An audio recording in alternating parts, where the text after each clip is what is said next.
Some parents in North Georgia are dealing with unimaginable heartbreak, now using their pain to warn other families. The Shirleys, they lost their 2-month-old daughter to RSV. They spoke exclusively with Atlanta News First Carly Barnett. And Carly, you join us outside of Children's Healthcare of Atlanta tonight. What a terrible story. Sean, Blair, this is terrible news to have to report, but they are wanting to use their experience to try to help other parents who are watching tonight. What they thought was a cold in their 2-month-old daughter, Lilia, turned out to be RSV. That's a respiratory virus, and it can be very dangerous for babies. So we spoke to a physician here at Children's to learn a little bit more about it. We also spoke with that mother who has a warning tonight, what she says she wishes she'd known.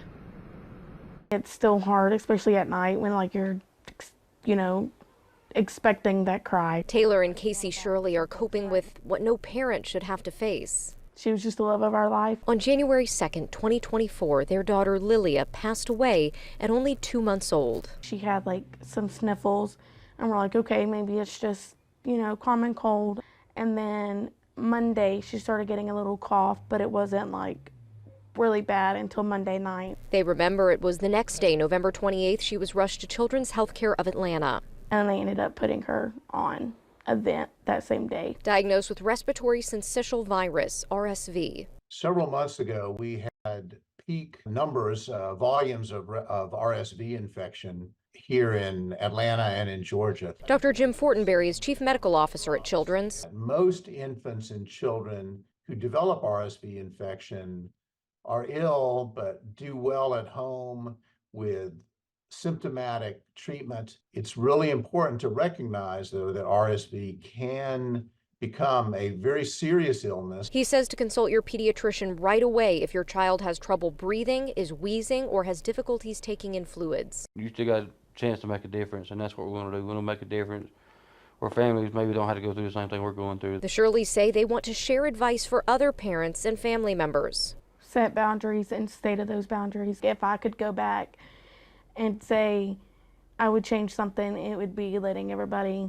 just come up and grab her and hold her and getting her out too soon. The couple says their baby girl fought hard for a month until she couldn't anymore. And now they want to make sure her life may save another's. Sadly, she was taken too soon, but while she was here, she did bring lots of joy. Dr. Fortenberry says there are some preventative measures you can take. There is a vaccine available to pregnant mothers at 32 to 36 weeks gestation. There's also a monoclonal antibody treatment that was just approved last summer called Befordis. That can be given to infants or young children.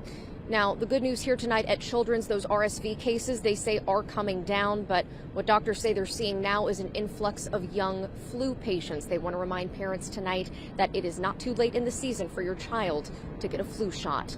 Live outside of Children's Healthcare of Atlanta, Carly Barnett, Atlanta News First. Just can't imagine what that family's been going through. Thank you so much, Carly.